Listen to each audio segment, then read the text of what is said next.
सभी को सादर जय श्री कृष्ण। आज हम श्रवण करेंगे एक ऐसे वैष्णव की वार्ता जिन्होंने अपनी पत्नी की साड़ी बेचकर की वैष्णवों की सेवा। गुजरात में एक वैष्णव दंपति रहते थे। वे अकिंचन थे, किंतु श्री ठाकुर जी की सेवा बहुत भावपूर्वक करते थे। पुरुष नित्य लकड़ी लाता और बेचता था। उसकी पत्नी की साड़ी तार तार हो गई थी, पहनने लायक नहीं रह गई थी, इसलिए वह नित्य एक अधेला अपनी कमाई से बचाता था। उनका नियम था कि कोई वैष्णव आता तो उसे राजभोग का प्रसाद लेवाकर स्वयं महाप्रसाद लेते थे।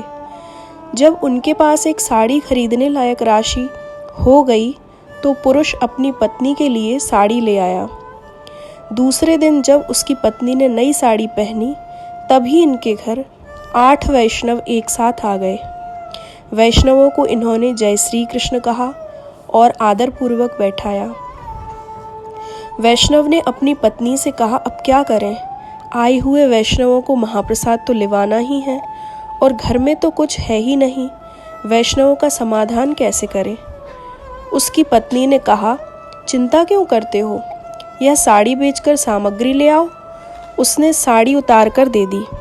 उसके पास लाज ढकने के लिए दूसरी साड़ी नहीं थी। साड़ी बेचकर सामग्री लाई गई। स्त्री ने रसोई बनाई। श्री ठाकुर जी को भोग धरा। वह कोठरी में ही रही। उसने पति से कहा, मैं कोठरी में ही बैठी रहूंगी, आप भोग सराकर वैष्णवों को महाप्रसाद लिवा देना। उस वैष्णव ने स्नान किया, भोग सराया, आए हुए अतिथि वैष्णवों को दर्शन कराए, श्री ठाकुर जी को पौढ़ाया। फिर वैष्णवों से विनती की, आइए महाप्रसाद लीजिए। वैष्णवों ने कहा, आपकी पत्नी को बुलाइए, वे आकर परोसेंगी, तब हम महाप्रसाद लेंगे। पति ने कहा, वह बहुत संकोच करती हैं, इसलिए बाहर नहीं आती। वैष्णवों ने कहा, यदि वह वैष्णव होंगी तो हमें महाप्रसाद की पातल अवश्य धरेंगी। आपकी पत्नी महाप्रसाद की पातल धरेंगी, तभी हम प्रसाद लेंगे। वैष्णवों में परस्पर संकोच क्यों?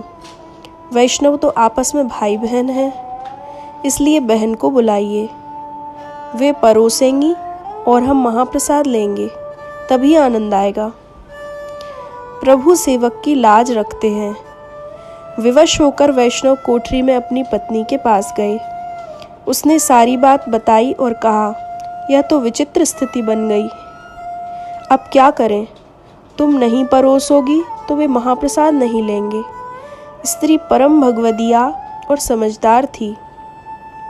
उसने कहा, भगवान और भगवदीय तो एक ही हैं, इनमें कोई भेद नहीं। मैं नग्न हूँ, भगवान तो मुझे इस स्थिति में देख ही रहे हैं।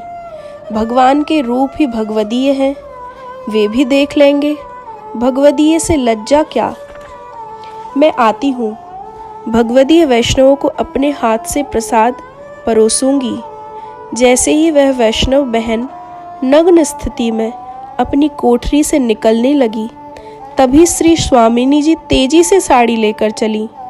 श्री ठाकुर जी ने पूछा, आप साड़ी लेकर इतनी तेजी से कहाँ जा रही हैं? श्री स्वामिनी जी ने कहा, अपने सेवक की लाज चली जाएगी। यदि हम ही अपने सेवक की लाज नहीं रखेंगे तो कौन रखेगा? तत्काल युगल स्वरूप श्रीनाथ जी ने वैष्णव महिला को उसकी कोठरी में ही दर्शन दिए। श्री स्वामिनी जी ने अपने श्री हस्त से उसे साड़ी पहराई और श्री ठाकुर जी ने उसे पीताम्बर उढ़ाया। ऐसे हैं अपने भक्तों की लाज बचाने वाले श्री श्रीनाथ जी और श्री स्वामिनी जी। वैष्णव बहन कोठरी से बाहर आई। उसने सभी वैष्णवों से प्रेम से जय श्री कृष्ण कहा और महाप्रसाद की पातल परोसने लगी। उसका पति अपनी पत्नी को नई साड़ी में देखकर अचरज कर रहा था, किंतु बहुत प्रसन्न था कि पत्नी की लाज भी रह गई और वैष्णव भूखे भी नहीं रहे। सभी ने आनंद से महाप्रसाद लिया। अतिथि वैष्णवों को पति पत्नी ने आग्रह करके रात में रोका भी। रात्रि में सभी ने बैठकर भगवत वार्ता की और कीर्तन किए। रात्रि में पति पत्नी मिलकर उन वैष्णवों के पांव दबाने लगे। इन्हीं के कारण उन पर श्री ठाकुर जी और श्री स्वामी जी की ऐसी अलौकिक तथा महान कृपा हुई थी।